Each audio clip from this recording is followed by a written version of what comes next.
If you're buying a 20-year-old used car, you should probably change the window struts immediately. On this Jeep right here, even though the hood is up, they are some weak struts. Like, it just falls down.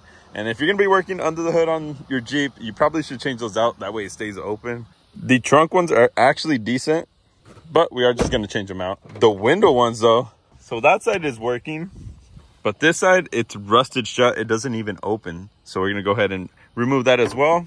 We are using this kit from Amazon. It was under 35 bucks. I'll have it linked down below. I've used Amazon kits before, and for the price, you honestly cannot go wrong with it. Back here, you do need a Torx bit as well. Up here, you need a Torx bit and a flat.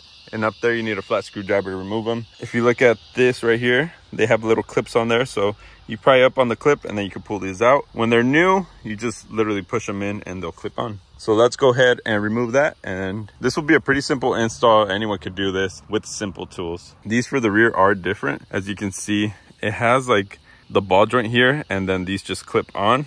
Same on the bottom. These right here, the screw stays in the strut. These come out and then the strut clips on. So I don't know. I think this is actually a better design. So what I'm gonna use here is a T40. Now this door is very heavy. So when you take this off, you might have to have someone hold it. And these sometimes do get stuck, so be careful. Don't strip them out or else you won't be able to get it off. I should probably find something to hold it up. All right, so I put that piece of wood there. This is a 2x1 or something, I don't know. Hopefully that's enough to hold it. Oh. See what I'm saying? This thing wants to fall down, so let's prop it up a little bit better.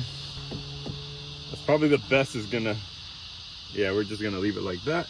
Take off the top.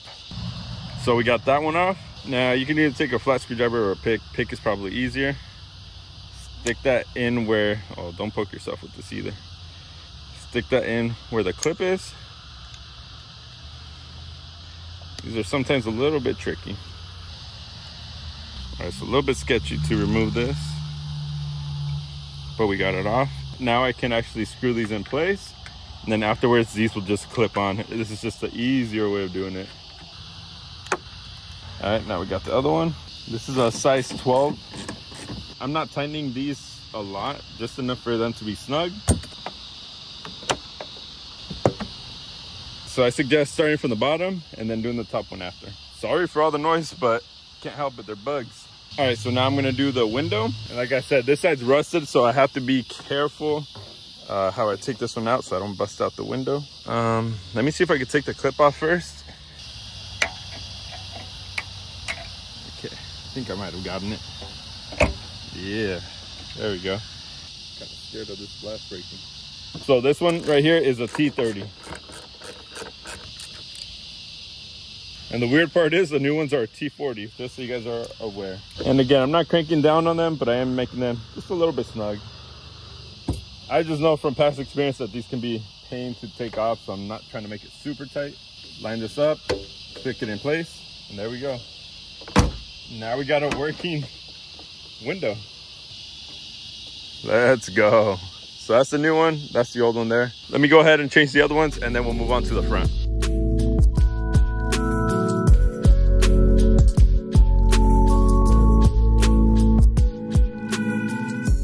So the front, pretty simple to do as well. These are just two clips, one at the top, one at the bottom, and they'll just pop out.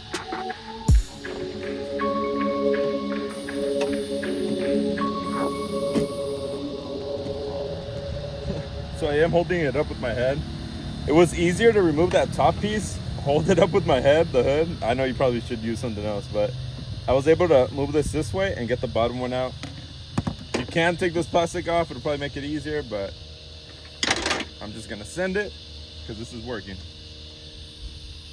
And like I said, these just clip in. There we go, that one's in. Oh, I forgot to put the zip tie in.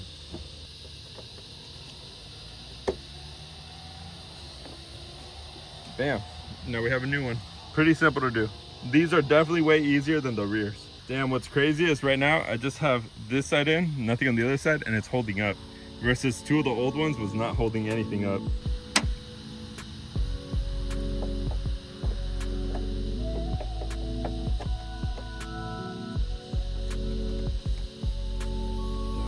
Check that out.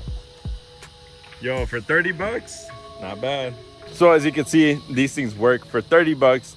Anyone can install this. I feel like if you have basic tools, you can install this. It does help to have a friend to hold up the hood and the hatch, just because it'll make things easier. But you can do it by yourself. I just showed you guys with some pieces of wood. I was able to do it. And with this one, I used my head to like hold it up. But like I said, simple to do. This is something anyone can do. 30 bucks. If you have Amazon Prime, you get the parts pretty quick. If you don't, I suggest looking on eBay. eBay is usually a little bit cheaper than Amazon, but I have an eBay link and an Amazon link to the struts I use down below. Anyways, I hope this video helped you guys out to change out those struts, because I'm sure yours are worn out as well. And if it did help you out, leave a like down below. Comment what you want to see me do to this Jeep, because I'm not sure where I'm going with it. But for now, I'm just fixing all the worn parts. Anyways, I'll see you guys on the next video. Peace.